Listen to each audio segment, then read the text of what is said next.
team, all expectations were that the situation in Egypt could have been handled through a smooth political process, that pressure on Morsi could have led to perhaps early elections. Then came these dramatic turn of events. We are awaiting official reaction from the Obama administration, which we expect to come from the White House, Jake.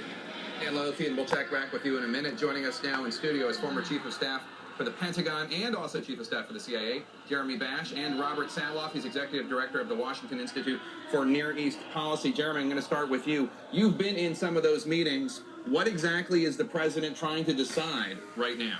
Well, this is a tough situation, Jake, because normally revolutions happen either by the bullet or the ballot, and this is more by the bullhorn. This is something in between. It's really a continuation of the revolution that began in the beginning of 2011, and even in that case, the president was in a little bit of a tough spot because Mubarak had been our historic ally. We had interests in maintaining stability in Egypt, maintaining passage through the Suez, maintaining the border with Gaza and Sinai, and maintaining, of course, the peace treaty with Egypt. So at that time, the president decided ultimately to push Mubarak out and go with the street. But here we have a democratically elected Morsi. And the administration's been trying to work with the Morsi government. And there's been fits and starts. There's been some progress. They've maintained the peace treaty. They've maintained passage through the Suez. They've maintained good operations on counterterrorism. But then again, he pursued an Islamist agenda. He rammed the Constitution through. He didn't listen to the ultimatum, and he didn't listen to the street. And so the question is really, how far out there will the president go to say that he agrees with what has happened here and that he is now back in the new political paradigm in Egypt? Robert, some interesting reactions from the general there when I tried to explain that democracy doesn't work. Like you don't like the president, therefore you get the military to remove him. If you had been that general, what would you have said?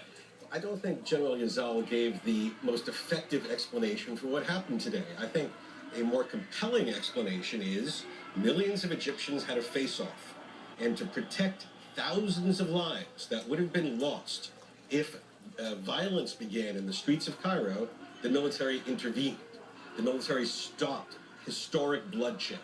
Now, the question really is how quickly they hand this over to civilian leaders. The president does have a decision to make about whether to formally label this a coup and thereby suspend U.S. assistance. I think that would be a mistake.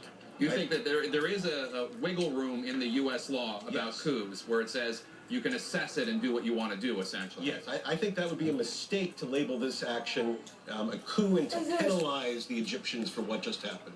The opportunity is now to turn a leaf and to see whether or not civilian leadership can emerge and an orderly constitutional process take place. We have to do it right the second time because